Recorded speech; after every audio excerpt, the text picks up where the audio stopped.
Shalom, damai di hati. Puji Tuhan, berjumpa lagi dengan saya, Pendeta Tirsata Iras, melalui renungan dan doa malam.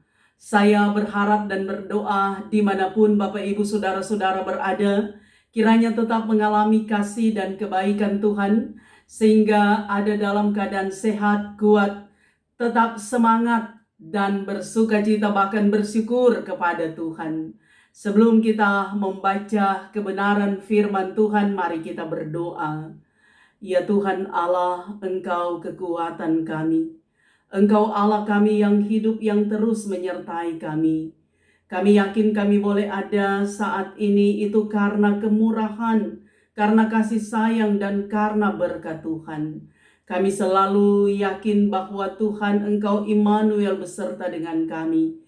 Karena itu saat ini kami akan beristirahat. Dan dalam istirahat ini kami mohon pembentengan-Mu. Bahkan lebih daripada itu Bapa, kami akan merenungkan sabda-Mu. Kiranya sabda firman Tuhan ini menguatkan, meneguhkan iman kami, bahkan memberkati kami. Karena itu meteraikanlah firman-Mu di hati kami. Kami buka hati kami, diisi oleh kebenaran firman Tuhan. Dalam nama Yesus kami berdoa, haleluya, amin. Bapak Ibu Saudara-saudara yang dikasihi Tuhan, Yesaya pasal 29 ayat 18 dan ayat 20 berkata, pada waktu itu orang-orang tuli akan mendengar perkataan-perkataan sebuah kitab dan lepas dari kekelaman, dan kegelapan mata orang-orang buta akan melihat. Sebab orang yang gagah sombong akan berakhir, dan orang pencemooh akan habis, dan semua orang yang berniat jahat akan dilenyapkan. Bapak Ibu Saudara yang kekasih, renungan malam ini diberi judul Hiduplah sebagai orang yang rendah hati. Ada sebuah kisah bahwa ada seekor katak. Dia bertanya-tanya dalam hatinya, bagaimana caranya ia dapat menghindari iklim musim dingin. Beberapa angsa liar mengusulkan agar katak itu berpindah tempat bersama dengan mereka. Tetapi masalahnya, katak itu tidak dapat terbang. Kemudian sejenak ia terdiam dan berpikir. Kemudian ia berkata kepada angsa-angsa itu, serahkanlah masalah itu kepada saya. Saya punya ide yang bagus dan sangat cemerlang. Ia merenung sejenak dan kemudian meminta 2 ekor angsa membantunya mengambil sehelai rumput alang-alang yang kuat. Si katak ini, dia menggigit ujung rumput alang-alang itu dengan mulutnya, sementara masing-masing angsa memegang setiap ujung alang-alang itu. Kemudian angsa-angsa itu terbang bersama katak itu, dan mereka memulai perjalanan mereka untuk pindah tempat. Mereka segera melewati sebuah desa, dan para penghuni desa tersebut keluar untuk menyaksikan pemandangan yang aneh dan sangat luar biasa. Seseorang berseru, "Wow, luar biasa! Siapa yang mempunyai gagasan secerdik dan sehebat itu?" Mendengar hal itu membuat sang katak merasa bangga dan sombong, menjadi angkuh karena ia merasa menjadi sosok yang penting. Kemudian si katak berteriak dengan keras, "Akulah yang punya ide gagasan yang luar biasa ini." Saudara, pada saat si katak membuka mulut, ia pun kehilangan pegangan dan jatuh lalu mati.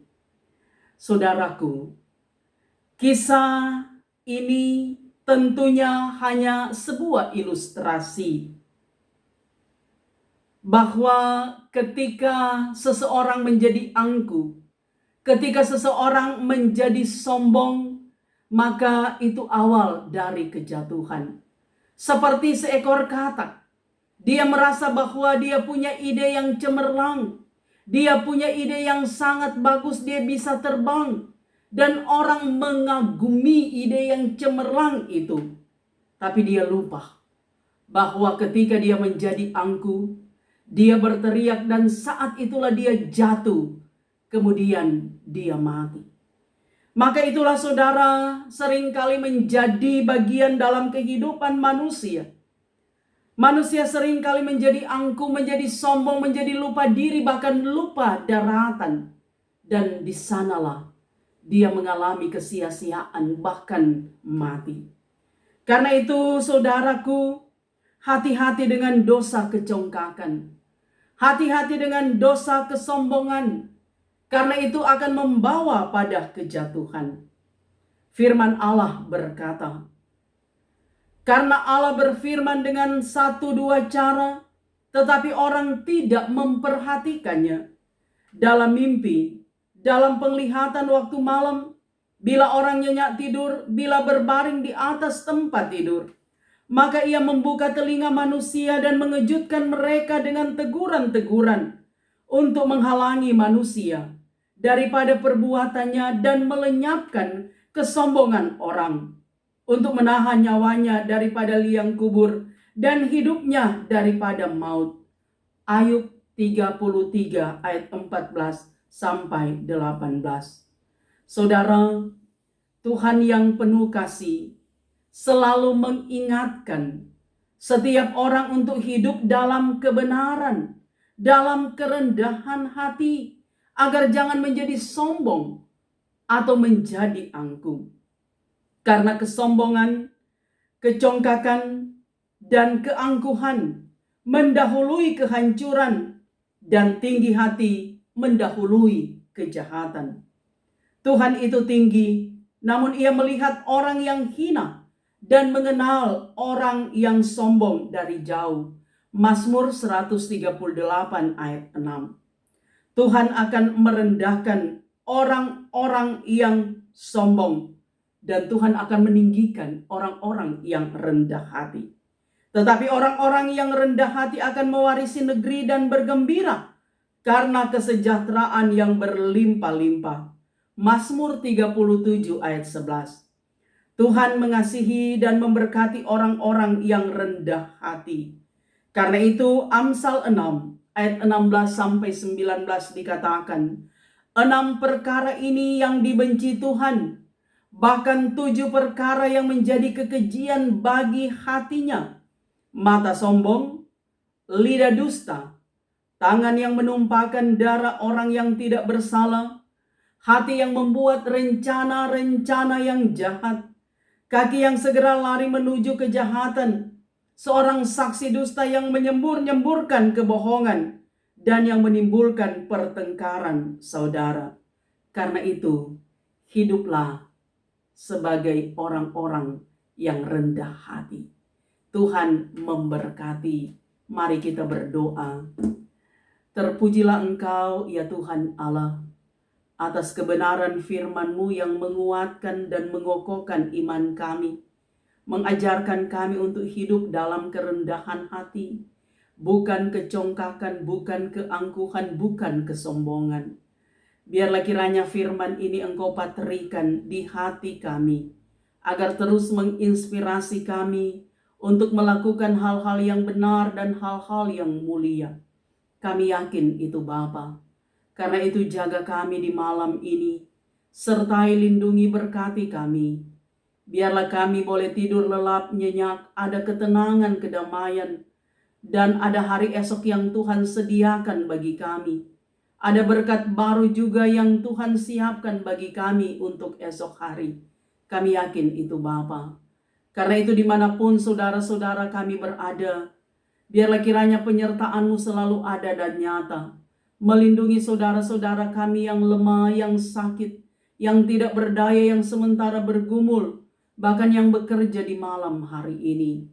Kami yakin penyertaan-Mu sempurna menjadi bagian kehidupan kami. Terima kasih. Dalam nama Yesus kami berdoa. Haleluya. Amin. Bapak Ibu Saudara-saudara, demikianlah renungan dan doa malam. Saya Pendeta Tirsata Iras, Pendeta Jemaat di Gemim Sentrum Manado, bermohon kiranya Bapak Ibu Saudara-saudara bisa dukung channel YouTube Tirsata Iras dengan cara nonton video, tekan tanda subscribe, like, bahkan juga bagikan video ini di media sosial yang Bapak Ibu Saudara miliki, agar supaya Tuhan dipermuliakan lewat kebenaran firman Tuhan. Terima kasih, Tuhan memberkati. Amin.